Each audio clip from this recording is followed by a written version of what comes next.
Bonjour.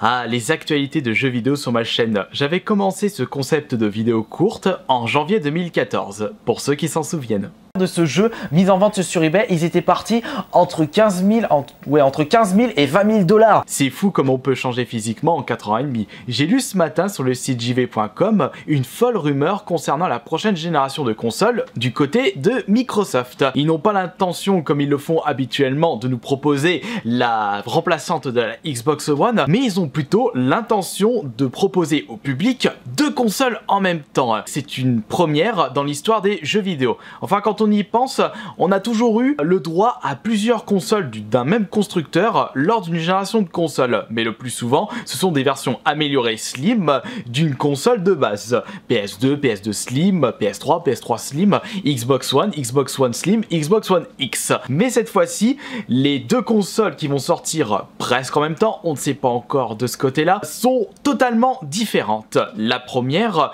se dit une console traditionnelle, c'est-à-dire une remplaçante, une amélioration de la Xbox One. Mais quand j'y repense, je me demande qu'est-ce que Microsoft peut apporter en amélioration pour sa prochaine console par rapport à la Xbox One X. C'est quand même une bête de course, graphisme 4K, haute technologie.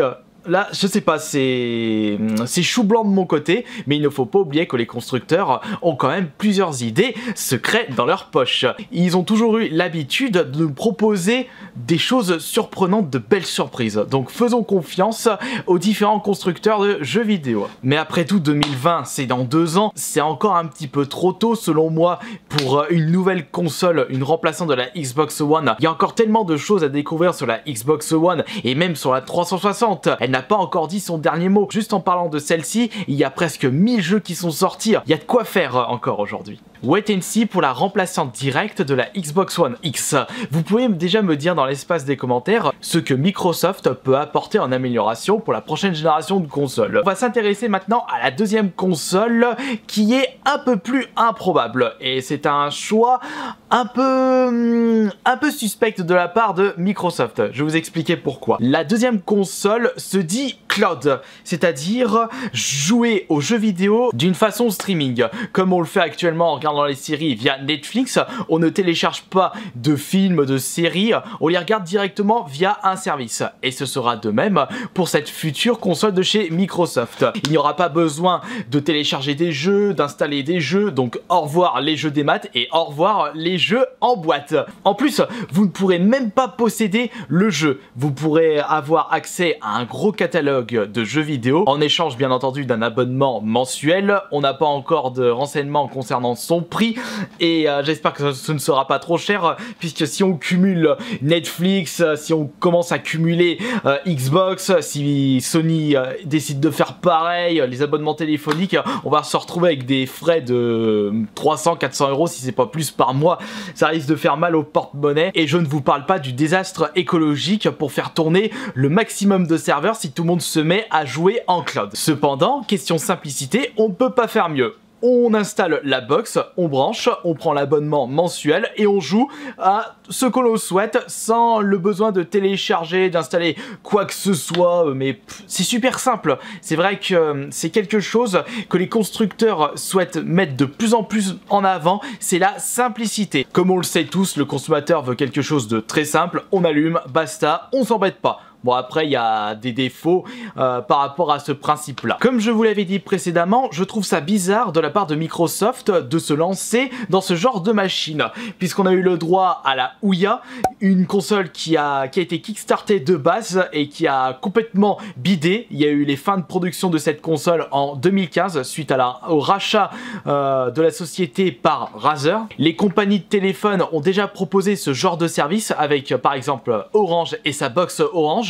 avec accès à des jeux. Je me souviens d'avoir pu tester ce principe-là à une Paris Games Week, je crois que c'était 2015 ou 2016. C'était en même temps que la sortie de Guitar Hero Live et j'avais pu tester un Sonic Racing via la box Orange et il y avait des gros soucis de lag. C'était immaniable. Donc ce genre de console ne sera destiné qu'à la clientèle possédant une très bonne connexion internet. Et encore, je suis en train de me demander si même avec une grosse connexion avec la fibre, est-ce qu'on n'aurait pas des soucis de lag? Ça aussi, il faudra faire très attention avec ce problème-là, puisque jouer avec des lags, c'est tout bonnement injouable. C'est sûr que si Xbox propose ce genre de service, mais que c'est pas du tout jouable, ils vont se faire ratamer la tronche. Et en parlant de ratamage de gueule, il y a également Steam qui avait proposé sa Steam Machine, Steam Box, et elle est passée un petit peu inaperçue. Et selon certains sites, la machine est en déclin. Mais je pense que Microsoft a l'intention de toucher un plus large public et de prendre un peu d'avance concernant l'avenir des jeux vidéo, c'est-à-dire un avenir où les joueurs ne joueront qu'avec le service cloud. J'espère que ce ne sera pas cet avenir, je préfère encore un avenir avec les jeux en boîte. Souvenez-vous ce que Microsoft avait proposé lors d'un E3. Ils avaient l'intention de proposer une Xbox One avec presque full dématériel et ça a été un énorme fiasco. Ça a été une très mauvaise pub. C'est pour cela que Microsoft souhaite faire deux consoles bien différentes afin d'éviter toute polémique. Ils ont fait l'erreur une fois, ils vont pas la faire deux fois. Et enfin, souvenez-vous de ma vidéo sur la PS5 où Sony, selon les rumeurs, ont l'intention de proposer aux joueurs une console full dématériel. Qui sait, eux aussi ont l'intention de se lancer dans le cloud gaming. J'espère pas.